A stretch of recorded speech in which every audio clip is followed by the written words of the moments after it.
Сәлем достар, бүгінгі видеода мен сіздерге осындай худиға арналған, яғни бау өткізуге осындай тесік жасап үйренетін боламыз, яғни отверстие.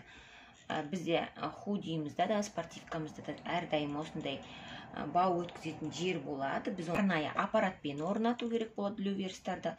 Ондай аппараттар елдің бәрінде жоқ, сондықтан кейбір адамдар бұған петля жасап атады, түйме өткізетін сияқты. Одан гөрі мына тәсіл өте оңай және тез болады. Сондықтан мен өзімде осыны көріп алып, сіздермен бөлісейін деп отырмын. Мына тәсілдің бір жақсысы, сіз киіміңізді қанша жусаңыз да ешқандай кнопкаларыңыз түсіп қалмайды. Мынау матаның өзі тұра береді рахат. Сондықтан менімен бірге болыңыздар, міндетті түрде каналыма жазылуды ұмытпаңыздар. Ондайше біз бастаймыз. Қараңыздар, мынау худи менде двойной. Осындай двойной капюшон. Капюшон сіздер тікпес бұрын, мен мысалы капюшонды тігіп тастаған, бірақ та ортасы менде ашық, көрдіңіздер ме?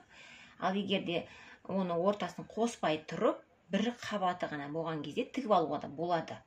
Мен өзім тігіп қойғам осылай, өйткені маған ешқандай бөгеті жоқ, мен жерден орнатып тіге берем маған, мысалы ешқандай бөгеті жоқ. Ал негізінде бір қабатын жасаған кезде бірден тігіп алуға да болады. Енді қараңыздар, ол жасау үшін бізге бар болғаны осындай кішкене домалақ жасап алуымыз керек. Өйткені біздің шнурогымыз, яғни бауымыз осы аралықтан өтетін болады. Мен осындай сызғышты пайдалану арқылы қағазға осындай дөңгелектер сызып алдым. Осылай дөңгелек сызып аласыздар қағазға. Сосын жанынан былай 1 сантиметрден орын қалдырып, осылай қағаз қиып аласыздар. Міне осындай қағаздан екеу керек бізге, өйткені біз екі жағына да жасайтын боламыз.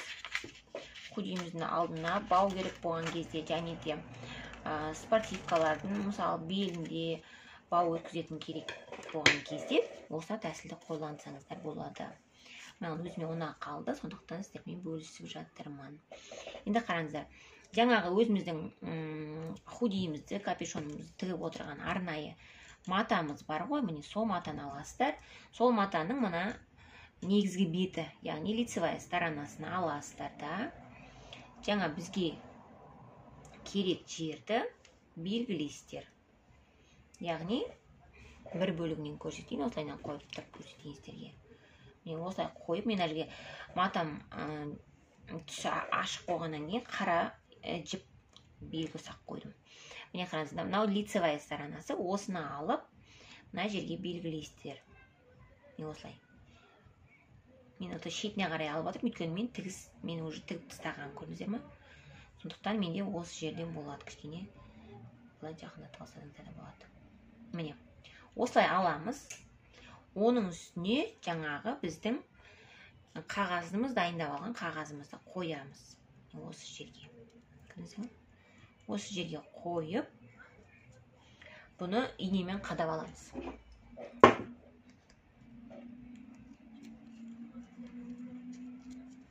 Екі шетінен қадап аламын. Бір бөлігін алып тастайын, астыңғысы.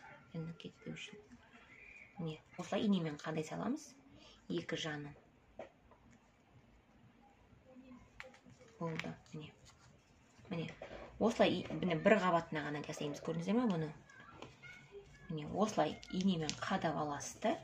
Және машинкаға кішкентай ұсақ тігіспен, яғни мына домалақтың, яғни осы шеңбердің айналдырып осылай домалақты тігіп шығамыз. Осының бойымен машинканың түзу тігісімен тігеміз.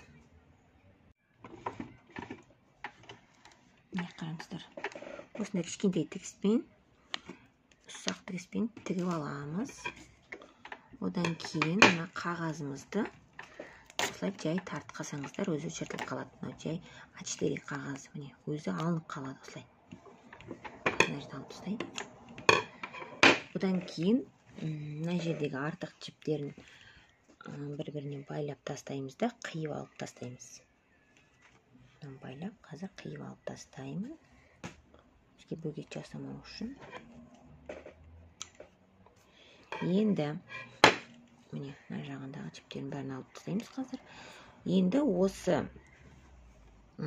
жерді біз осылай 3-4 бүктеп, мына ортасындағы домалақ жаңа тігілгеннің ішін осы жерді қиып аламыз. Мына жерден былай ортасынан бір бүктеп қиып алуға да болады. Не болмаса, осылай 4-ке бүктеп, бүктесеңіздер, ортасы домалақ болып шығады, өзі шүкір болып. Осы жерді ғана қию керек. Ең бастысы бізге тіккен тігісімізді қиып тастамау керек біз. Аккуратно қиямыз. Бұл жер қалың, әрине, 4 қабат. Міне. Енді осының шеттерін жайдан қиып аламыз. Кішкентай қайшымен қиса ыңғайлы болады. Осылай кішкене қиып аламыз, ыңғайлап. Міне.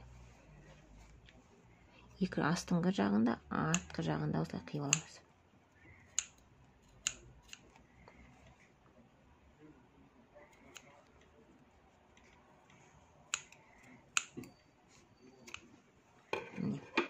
Осылай қиып алдық, мына жағында жақсы. Енді осыны ішке қарай кіргіземіз. Жаңағы кішкентай тесіктен ішіне қарай кіргізіп аламыз. Қайшымен қиып алған тесігіміз бар ғой. Содан кіргізген кезде бізде осындай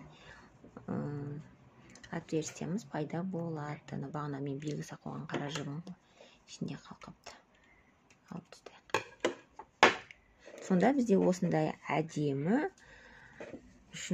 бау өткізетін орын дайын болды. Енді бұны осылай қойып, екі жағынан, мына жағын осылай қойып, міне қараңыздар. Осыны жақсылап үтікпен басамыз. Осыны жақсылап үтікпен басып болғаннан кейін, мына тұрған домалақтың сыртынан осылай 0,5 па, 0,3 па, осындай аралықта осыны сыртына айналдырып тігіп шығам. Осылай белгі салып, бормен сызып қойдым. Енді сол жерді машинкамен жүргізіп шығамын. Екінші бөлігі, екінші жағы, енді бұның да сыртын айналдырып тігеміз. Міне достар, біздің осындай бауға арналған арнайы тесігімізді жасап алдық. Отверстиямыз. Мына жерден бау өткіземіз әдемілеп. Мен мына жерден тігіс жүргізем әдемілік үшін. Сонда екі жағында да осындай әдемі, міне осындай бауға арналған орын дайындап алдық. Қараңыздар қалай тез және әдемі болып шықты. Бұны сіздер спортивкаға да бәрінен жасасаңыздар болады. Өте әдемі шығады. Бір ақ қабатымен жасайсыздар, бір жақ қабаты осылай болып тұрады.